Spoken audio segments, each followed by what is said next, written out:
Sriwijaya FC yang melakoni laga uji coba ketiganya di Jawa menghadapi Persib Bandung yang digelar di Stadion Gelora Bandung Lautan Api tampil percaya diri. Masih dengan permainan menyerangnya, kesebelasan asuhan Nilmaizer beberapa kali merepotkan pertahanan Persib. Persib Bandung pun melakukan hal yang sama. Anak asuh Rene Albert bahkan menciptakan peluang di depan gawang Sriwijaya FC. Namun hingga pertandingan usai, tak ada satu gol yang tercipta. Namun bermain imbang dengan Persib, pelatih Sriwijaya FC Nilmaizer cukup puas dengan penampilan timnya.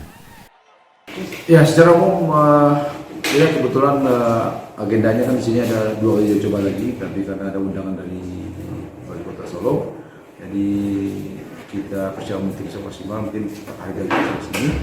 Tanggal 26-27 kita menghadapi Wali Kota Solo. Mudah-mudahan semuanya lancar dan mudah-mudahan kita mendapatkan hasil yang terbaik untuk Wali Kota Solo. Setelah kontrak Persib, Nilmaizer akan langsung mempersiapkan pasukannya untuk mengikuti turnamen Piala Wali Kota Solo.